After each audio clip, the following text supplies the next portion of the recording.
All right, everybody, welcome back to another episode of Ole Miss After Dark. I'm joined here once again by my main man, Hitch, and we are going to talk about the Southern Miss game that happened on Tuesday night. Southern Miss able to even up the series there in Pearl, and then take a look around the SEC for midweek. I know we usually do this on Mondays for the weekend series, but there were a few interesting results. A couple SEC teams ended up getting knocked off in the midweek. Ole Miss wasn't alone in that. And then we will talk a little bit about Missouri. But before we get into all that, how we doing today, Hitch? Good, buddy. Just man, ready to get back going. Going to Columbia, hopefully get right back on track. It's funny, you lose a series that you feel like you probably should have taken from the number 3 team or whatever they are. And then you get beat in the midweek. It feels like man, I'm tired of baseball. Like, stop. But I woke up this morning and I was like, man, I can't wait till Friday. It's like, let's go. I'm ready to watch again. So yeah, hopefully we can get back on track in Columbia. Yeah, and that's just kind of how baseball goes, right? You go through the ebbs and flows of the season, and we're definitely in the middle of a bit of a downturn right now that puts us losing 3, 4 of our last 5 games, I guess it would be at this point, since we dropped that game to South Alabama in the midweek last week as well. So this is a really big series coming up this weekend against Missouri to get this team back on track and get us headed back towards tracking to qualify for a regional berth here at the end of the year. We'll start Southern Miss here. Again, second time we've talked about Southern Miss this year. We've already played them once, beat them earlier in the year, traveled to Pearl, and they end up getting us here. This is a really good Southern Miss team. The starter they threw last night was really, really good. I think he came into the game yesterday with a sub-2 ERA. Matthew Adams, that was his name. Ends up going 4 2/3, only giving up 6 hits and 2 earned runs. Didn't walk anybody, and that's a really big thing with this Ole Miss club. This is a team that draws a lot of walks, and we weren't able to drive that pitch count up enough and work those counts and make solid enough contact to run that up and get him out of the game. But credit to him, he ended up pitching a really, really good game. I want to start here, Hitch, with Cade Townsend, though, the Ole Miss starter, got off to a rocky start there in the first inning, giving up 2 runs with the Pratt double down the right field line, just barely got inside the bag there and ended up scoring a run. And then Monasterio singled through the left side to get Pratt home to go up 2-0 early before Ole Miss was able to battle back there in the third to score a couple runs to tie it. But I really liked what I saw out of Cade Townsend. This is the second time this year that it looked like he has really, really good stuff that can play in this league. He goes 3 innings, only gives up 3 hits, 2 earned, 1 walk. That's a big thing, right? We've talked about this with the bullpen and basically anybody that's not the top tier arms that we have on this staff, that they've got to limit damage by not walking guys. He did a good job of that, only walking 1 in 3 innings, struck out 5. And I'll go back to the first time me and you ever talked about Cade Townsend, where he looked really dominant. I guess it was either in Arlington or maybe against Eastern Kentucky, that first home series there in Oxford. But it was the splitter again, or whatever that pitch is, right? I'm not sure we ever got full clarification on what it was, but he had that thing working along with a really nice cutter as well. And Tuesday night, he showed a really good breaking ball. It worked up in the zone, which, if I had to guess, isn't going to work in the SEC. We need to get that sucker down a little bit. But he could start it at shoulder length and drop that sucker right under the numbers. Ended up working a couple times for him, but the depth on it was really, really good. And it's a pitch that can play as long as he can get it down and mix it in with that splitter and cutter that he's got. Yeah, look, I didn't get to watch the game because I had something for school. I got to watch the end of it. First thought on it was I was surprised that Cade Townsend started when Taylor Rabe had started the past 2. And anyway, that's for Arkansas. We're talking about the bullpen again.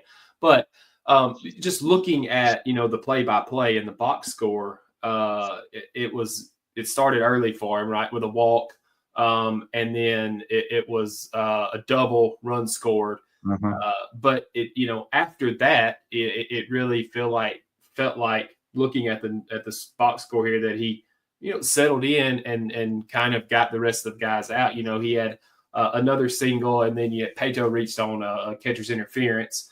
But really after that, it was pretty smooth sailing. I think he gave up a triple later, and I think he did a good job getting out of the inning of one of Southern Miss's better hitters than Ozzie Pratt. Being able to limit that triple to not hurting, right? It was a 2-out triple, and so he didn't let that run score. And then in the third inning, he just kind of strikeout, ground out. So I didn't look. How many pitches did he throw? Did he? I'm sure that he was 55 pitches. Probably on some sort of, maybe not pitch count, but innings limit or something. But yeah, I mean, I think 3 innings. I think that after that start, right, of walk, double, down 1-0 after you throw 6 pitches, it would be tough to come back from that. And he showed that in a tough spot, he's able to pitch out of it and really do what he needed to do to keep us in the game and have a chance at winning. Yeah, and he did. He did his part, gave us 3 good innings there. Like I said, Ole Miss battles back in the 3rd inning here. We get a triple from Mitch Sanford, his first of 2. I think that was his first one, the one in the 3rd inning.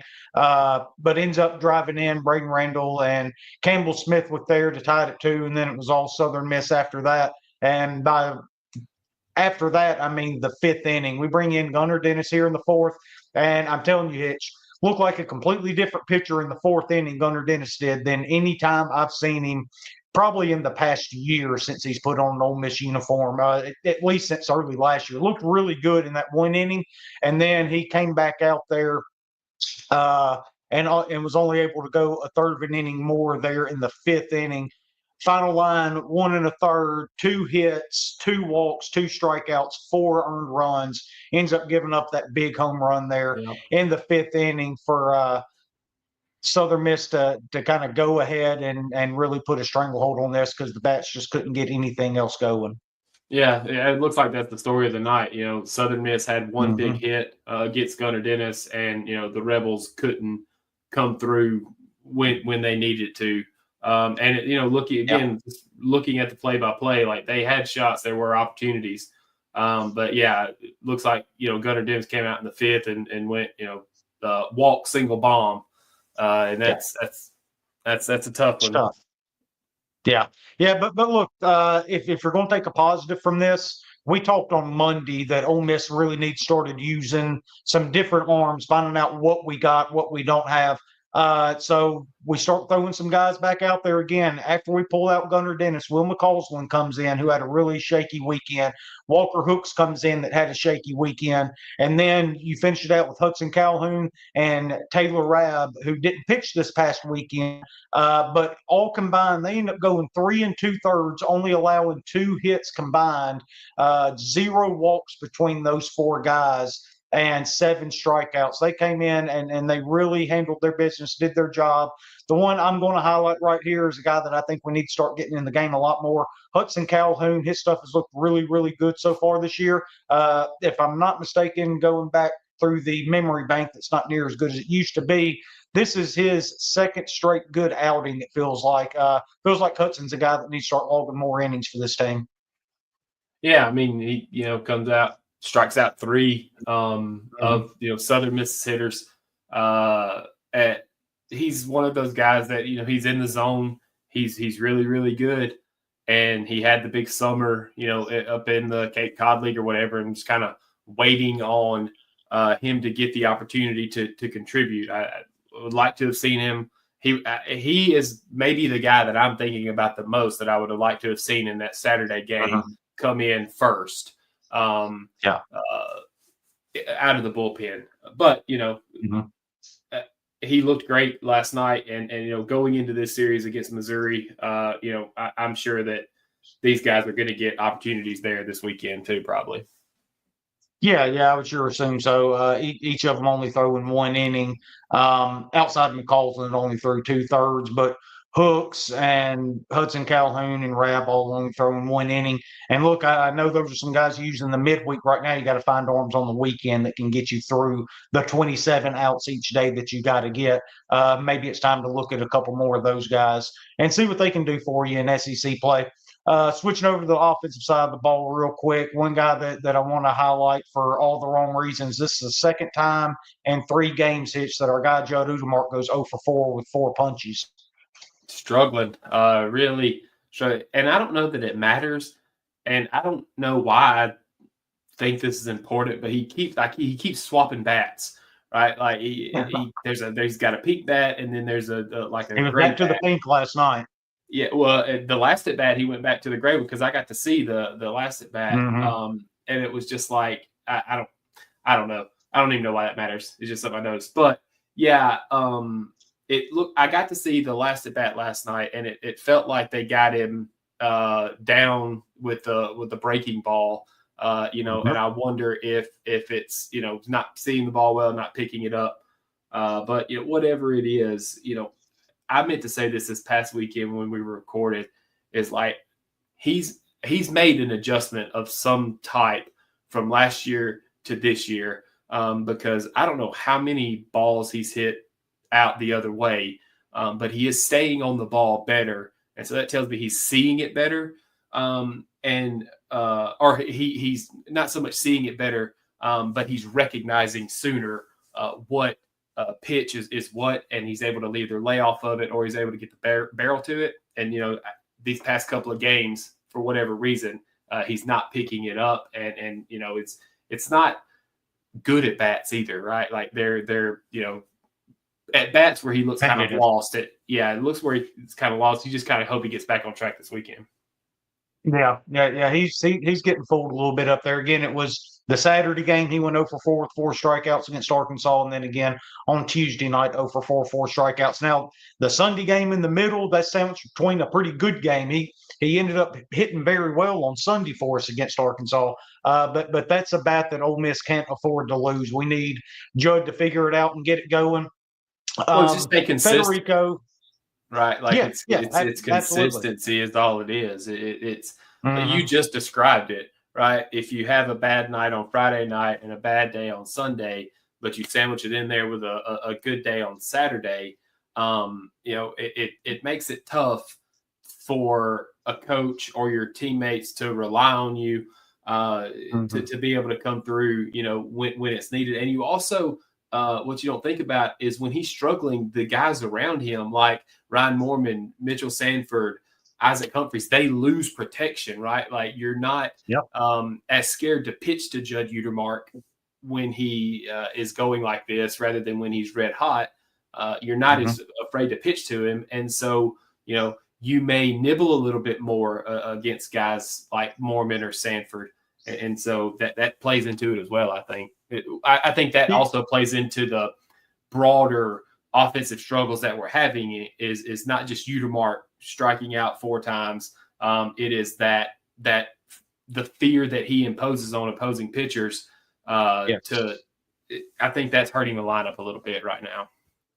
Yeah, he come up in a big spot last night, 8th inning, I believe it was. We ended up working the bases loaded there, and he come up to the plate. We're down by 4. Obviously, that's been a big opportunity for Judd to break out of it after 3 strikeouts. But then the 4th one fall there, and again, he just looked kind of lost up there, almost as if he didn't really want to be in that spot. You can tell it's kind of getting in his head a little bit.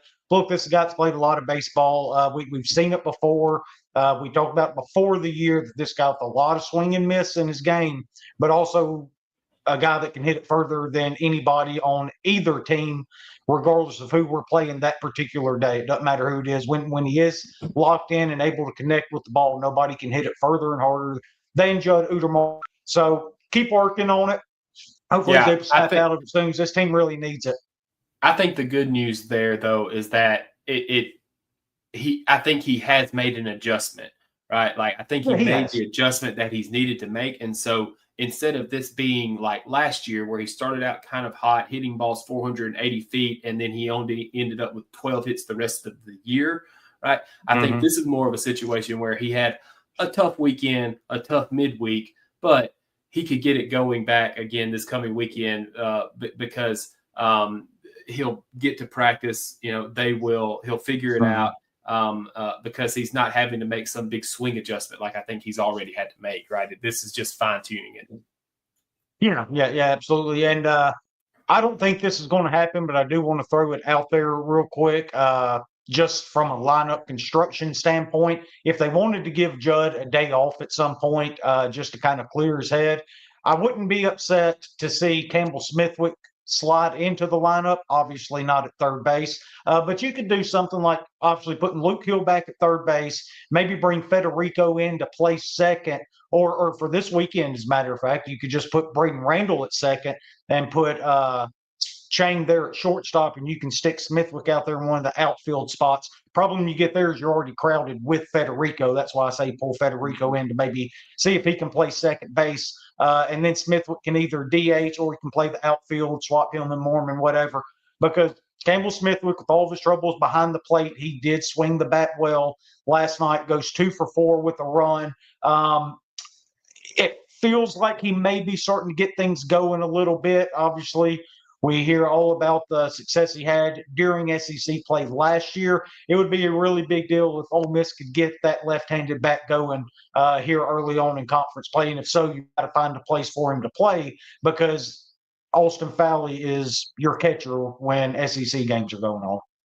Yeah, for sure. I mean, my feelings on Smithwick, right? Like I don't see what everybody else sees. I think he's a pretty good player, right? But I don't know that I see that he's the best player that everybody else sees. Saying that, though, I do agree, because I was actually thinking about that this morning, is if you want to get his bat in the lineup, there are definitely ways to do it without putting him behind the plate. And I'm glad you brought this up because I had forgotten that I had this thought. But yeah, it's definitely, you can definitely do it with, I mean, even, Colin Reuter was a catcher at BYU, right? If you want to give Fowley a breather behind the plate, let Reuter catch. Like, that's the beauty of having 12 guys that you can play and having the flexibility of a Federico who can play in the outfield or who could play. I don't know what positions in the infield he could play. I mean, he's listed as just an infielder. You've got Randall that could play either middle position. Luke Hill can play third. It gives a lot of short second. I mean, he plays 3 of them, right? I mean, just all of the flexibility. It gives Mike a lot of versatility, right, when it comes to constructing the lineup.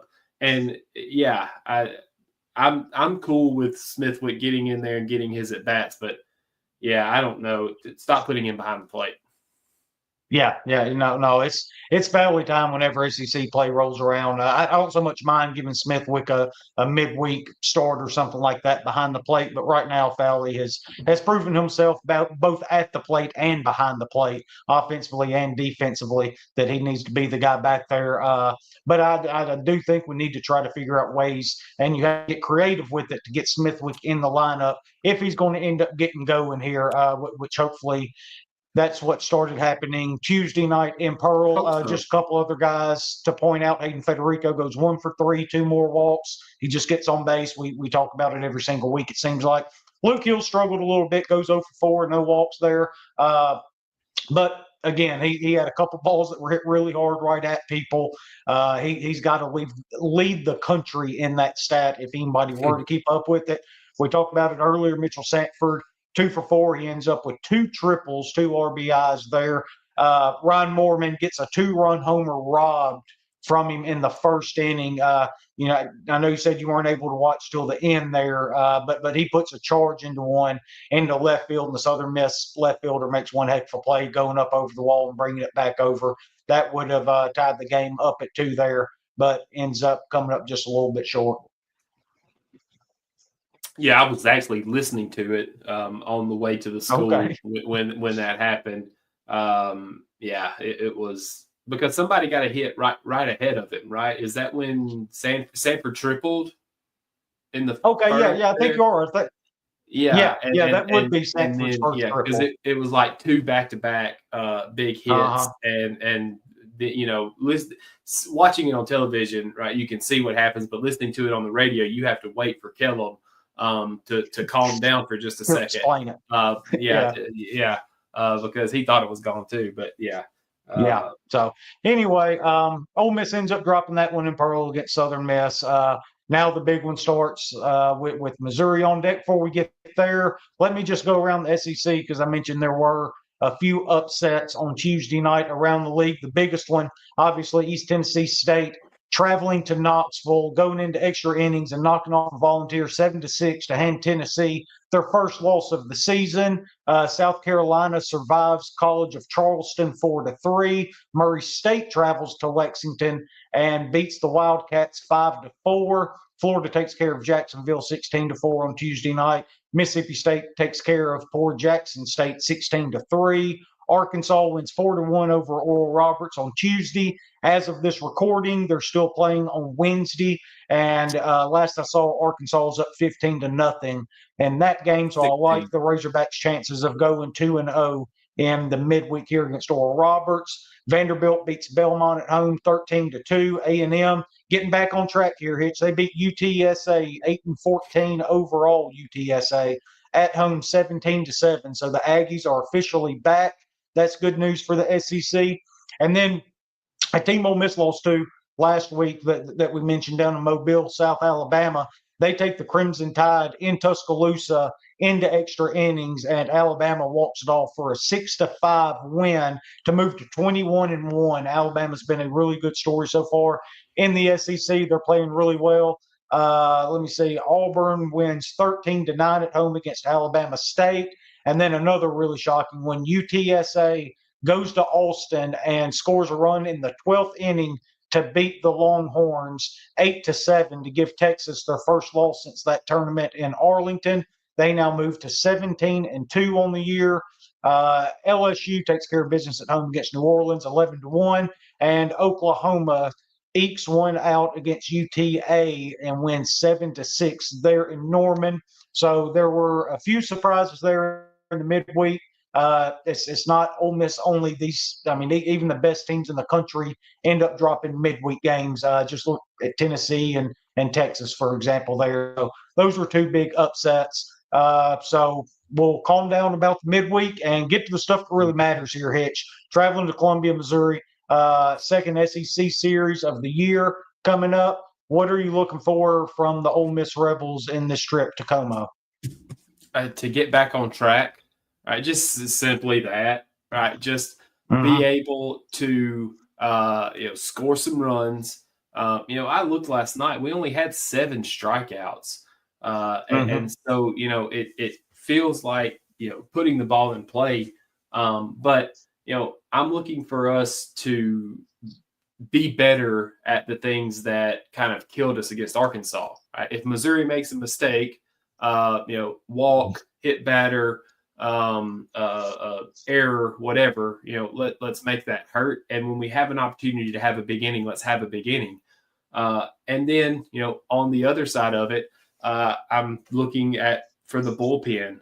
I don't know that our bullpen is as deep as I thought it was, from the way it was used this past weekend. It tells me maybe it's not as deep as I thought it was going into this season. So I want to see some different guys get some innings and be thrown into some different situations or opportunities that we may not have seen yet with these guys. And I guess really those two things is to do a better job of capitalizing when the other team makes a mistake offensively, and then let me see every arm in the bullpen. Right, let me see what we got down there. Yep.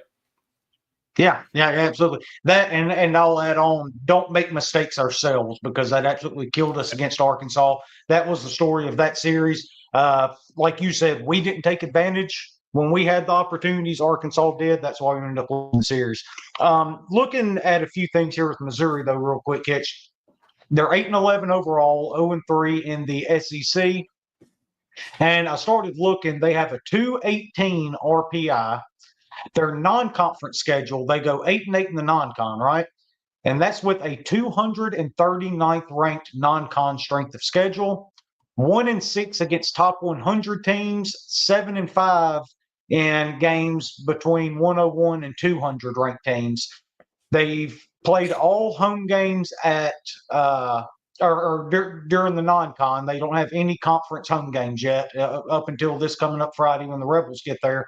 They're only 5-4 at home, and that's with a non-conference schedule of 239.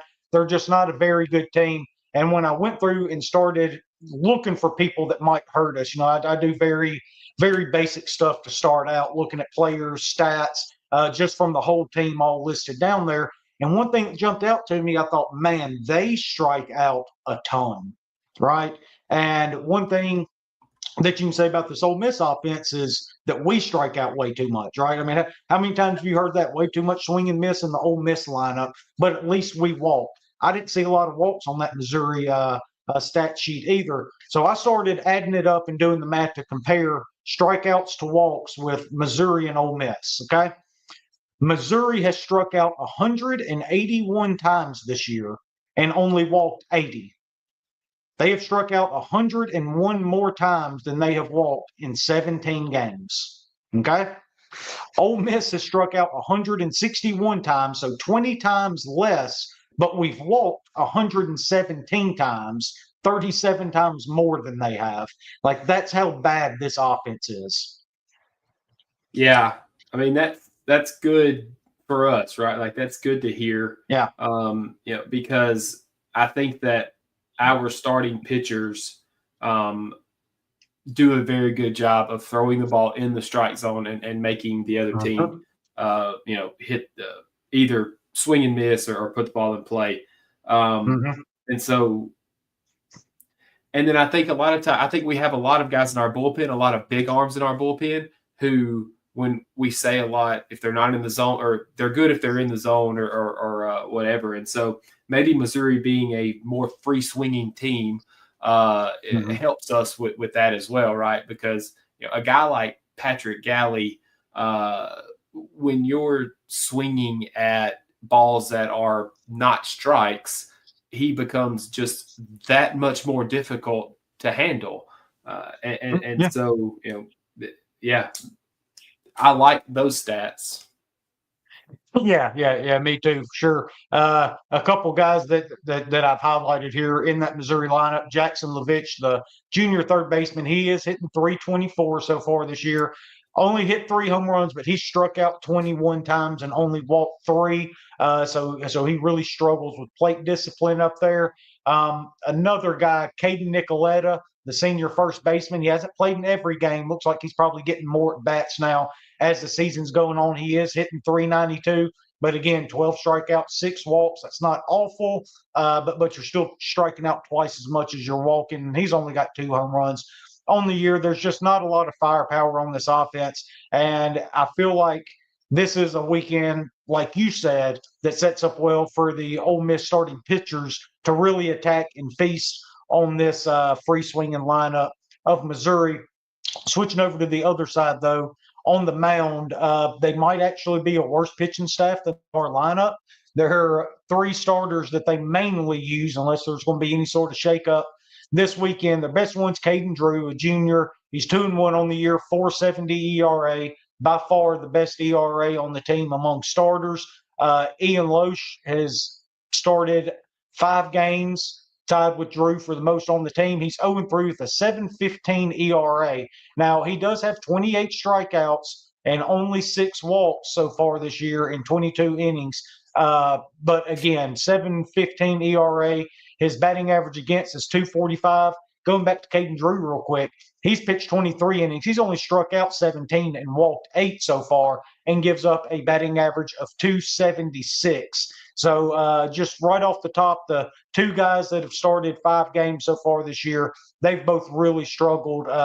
And I would imagine this Ole Miss lineup is going to probably feast on them, really make them work, get deeper into counts, and try to get into a bullpen that, quite frankly, hadn't been good either.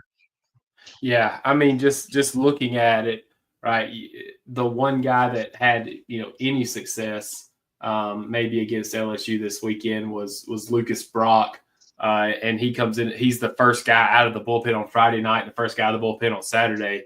and throws one and a third, and throws like 3 or 4 innings, and does a pretty good job. So yeah, the one thing that I but noticed even with him though, if you look at his season stats, he's got 7 appearances. That's a 6.38 ERA, and his batting average he's given up a 3.09 batting average so far this year. I mean, just really getting knocked around. Even though, like you said, those are a couple impressive outings that he had against LSU. Yeah, and so the thing that really jumped out were the starting pitchers' walks. Yeah, right? I mean, not so much against the LSU this past year, but like you were saying, the walks over the course of the year, have really been piling up. And you kind of started out talking about their schedule or their RPI, or whatever it's called in baseball. They played Penn State to start the year, right? I don't know about Penn State's baseball program. Then they got UConn, right? UConn was a tournament team last year, kind of a Cinderella team for baseball. Then UCF, right? And then they split 2-2 with Evansville, right? Another darling team in the NCAA. I don't know how good they are this year, but every other team is garbage, right? Lose to Alabama State, lose to Stetson, lose to Binghamton. It doesn't. To Binghamton twice. Right. It really feels like this series is showing up at a good time. For Ole Miss, it's maybe a time, and again, like, you don't want to ever take anybody for granted. Right, like we just talked about with the midweek stuff. Anybody on any night can come out and beat you. We're not saying that, but what I am saying is that it feels like this could be a get right series for the Ole Miss offense, and that is big going into what we have to go through for the rest of the year. Yeah, and not only for the offense, but for that pitching staff and bullpen in particular too, right? Build a little bit of confidence, see some success out on the field, and start parlaying that into future success because things start getting harder for the Rebels, obviously, as the year goes on. One thing about Missouri is, and I've said this before, I mean, obviously they're not a good team. They're not going to go 0-30 in the SEC. They're going to end up getting, a couple games here and there. But, brother, let me tell you, this schedule, I mean, my goodness, just got swept at LSU. They get Ole Miss at home this weekend. Their remaining SEC schedule is Texas at home, at Arkansas, at Florida, Oklahoma at home, at Alabama, Georgia at home, at Texas A&M, and Mississippi State at home. I mean, I say they may not go 0-30, but damn it, they might. That's tough. One of them starters better have a night where he is dealing. Yeah. God almighty, that's brutal, man. Absolutely brutal. But yeah, this is absolutely a series Ole Miss should win, though. I always have the mindset of when you go on the road in the SEC, your mindset should be you got to take one.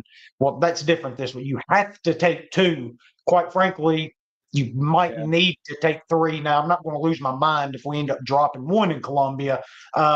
If we don't take 2, though, that's a completely different story. You absolutely have to get 2 here this weekend. Yeah, for sure. I mean, it's extremely hard to beat teams 3 games in a row. It just is for whatever reason. And so I'm the same with you, right? I'm not going into this weekend expecting a sweep. I'm going in expecting to win 2 games, and man, a sweep would be really, really good, not only for standing in the SEC and for when it comes time to pick regionals and things, because, I mean, you don't want a series loss at Columbia on your resume when they start looking at who's going to host regionals. But I think it's also big for a confidence standpoint of being, I mean, if you come out and put up 40 runs in this series, that boosts your confidence going into, the next series and then the next one, right? And so that's kind of what, I hope this weekend is just a bounce back series. I think we are very, very good, better than what we showed this past weekend. And I think that we need to show that against Missouri. Yeah, and I think we're going to bounce back in a big way here. 2 wins incoming for sure. I think hopefully the third, like we said, if we get a sweep, you're kind of back on track with that race to 13. We talked about during basketball season the race to 8, right? 8 was going to get you in. Turned out 6 was going to get you in. Just ask Oklahoma. But it seems like 13, possibly 12, but 13 seems to be the number that we're chasing. And that's what makes that Arkansas series so hard to swallow. Is you had that one on Sunday, you drop that one, so you got to make it up somewhere. Might as well make it up in Columbia. Get to 4-2 in the SEC. Welcome the Florida Gators into town next weekend and see what happens, because that's going to be a really fun series as well. So, all right, Hitch, we'll go ahead and wrap it up there, buddy. I appreciate you joining me here again, and y'all can catch us again on Sunday or Monday, one of the two. After the Missouri series is over with, we'll hop back on and we'll talk about that. Hitch, appreciate it again, bud, and we'll talk to you then. Howdy, toddy.